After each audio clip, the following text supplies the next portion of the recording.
Hello everyone! So the first video you watched should have been a video over states of matter and phase changes. So solid, liquid, gas, or gas, liquid, solid. The second video that you're going to watch today is all about something called intermolecular forces. Okay, so to start that conversation, I would like you guys to find somebody around you, a partner, pal, buddy, or friend, and discuss the question on the screen. So what is the difference between the interstate highway and an intrastate highway? Pay close attention to the interstate, okay, I-N-T-E-R, state highway, or an intrastate highway. You've all recently taken driver's ed, so take 30 seconds here and discuss what the difference between those two types of highways is, okay? So take 30 seconds now, pause the video, and discuss.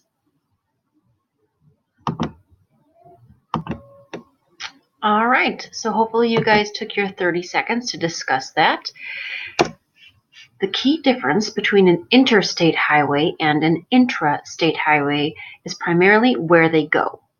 An interstate will actually cross state lines and go in between states. So, for example, Interstate 94 can take you all the way down to Illinois. It can take you to Minnesota. It can take you as far west as Montana.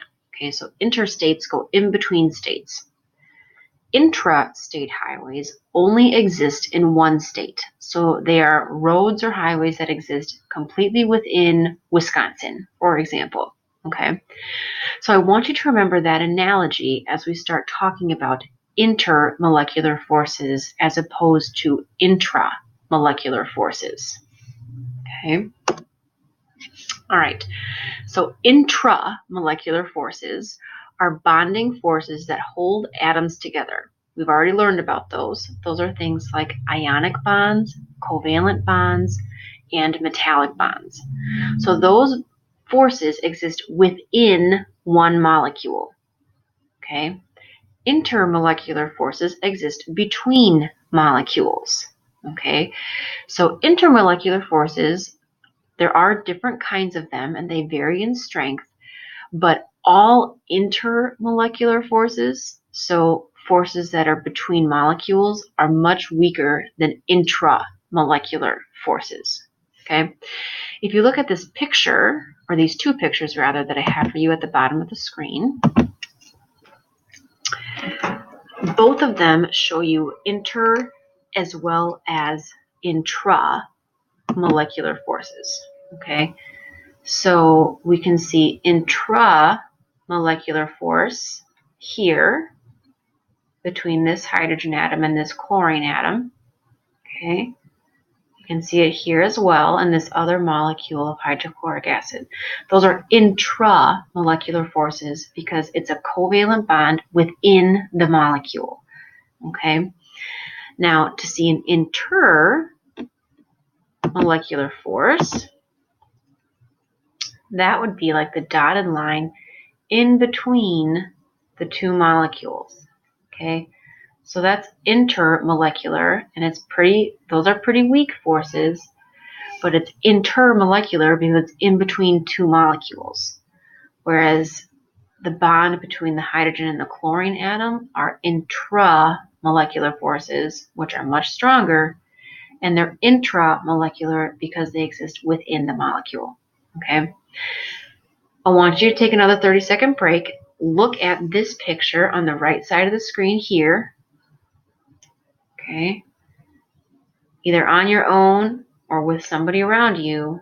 I want you to look at the picture of those water molecules and decide which lines are the intermolecular forces, so in between molecules, and which ones are the intramolecular forces. Okay, so again, take 15-20 seconds, talk to a partner around you, decide which of these lines is intermolecular and which one is intramolecular. Okay? Okay, so hopefully you guys paused the video, took a couple seconds to label the intra and intermolecular forces on these water molecules. We'll go ahead and go through the answer together now. So these red dotted lines that you see right here, here, all these red dotted lines, those are very weak bonds in between water molecules. So those are intermolecular forces, whereas the solid blue lines, so the bonds that you see here, here, in all these water molecules, these are intramolecular forces because these are the covalent bonds within each water molecule between the oxygen and the hydrogen atoms. Okay, so remember, intramolecular is within the molecule. Intermolecular forces are between molecules. Okay, so there are three types of intermolecular forces. They are dispersion forces, dipole-dipole moments, or hydrogen bonding. Okay. All three of these types of intermolecular forces must be broken during a phase change. So when something is going from a solid to a liquid, liquid to a gas, or reverse, gas to a liquid, or liquid to a solid, intermolecular forces have to be broken. And if you think about it, that should make sense to you, because as something changes state of matter, what happens to the particles? They begin to either move faster and spread apart, or they move slower and get closer together. Either way, the particles, their motion is changing and the space between them is changing. So if the space between particles is changing during a phase change, the bonds or forces between those particles are also going to change. So the first type of intermolecular force we will look at is a dispersion force. Dispersion forces are extremely weak.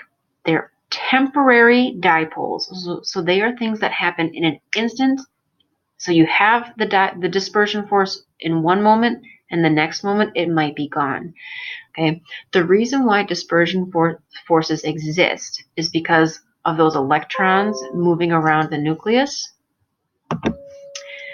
Those electrons moving around the nucleus are never spread out completely evenly. So when there's a little bit of unequal distribution of electrons, you get something called a dispersion force between two atoms, which is where there's one atom that has a slightly negative end, one atom that has a slightly positive end. So for a moment, those two atoms are attracted to one another. That's called a dispersion force. Okay.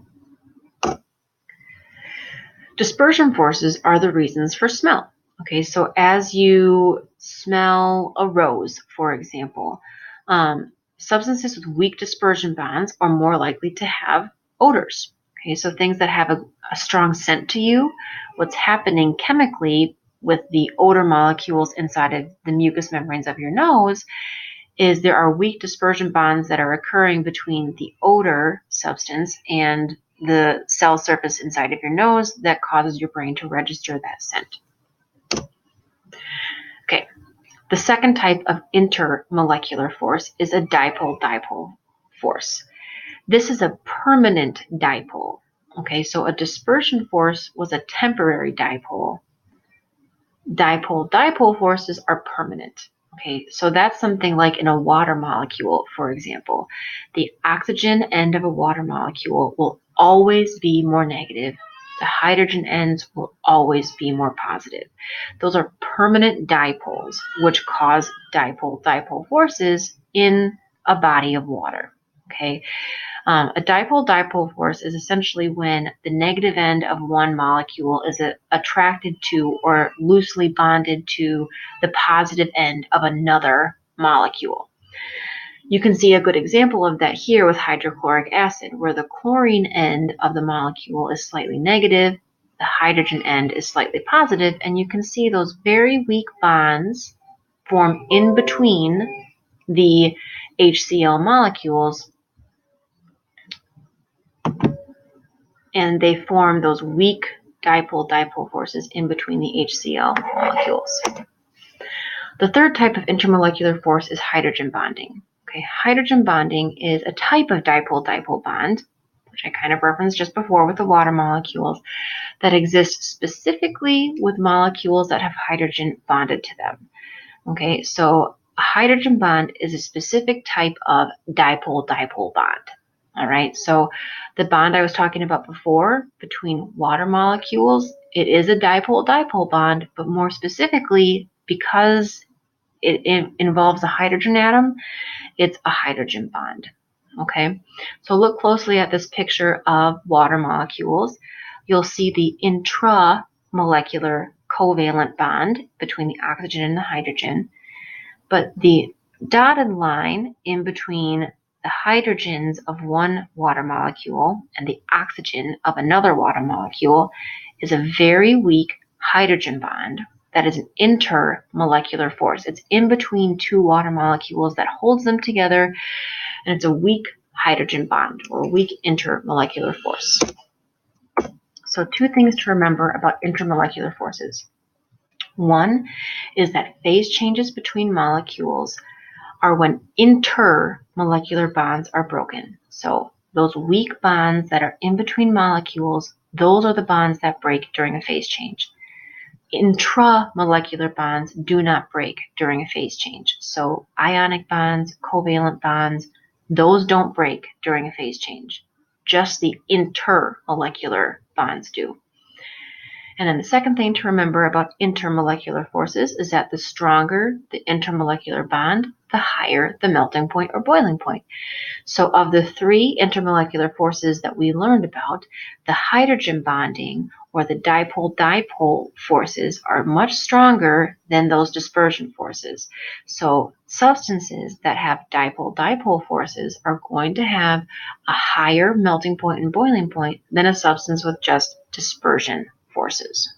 Okay, and it's simply because those molecules are more tightly bonded together versus something with a weaker bond like a dispersion bond in between molecules.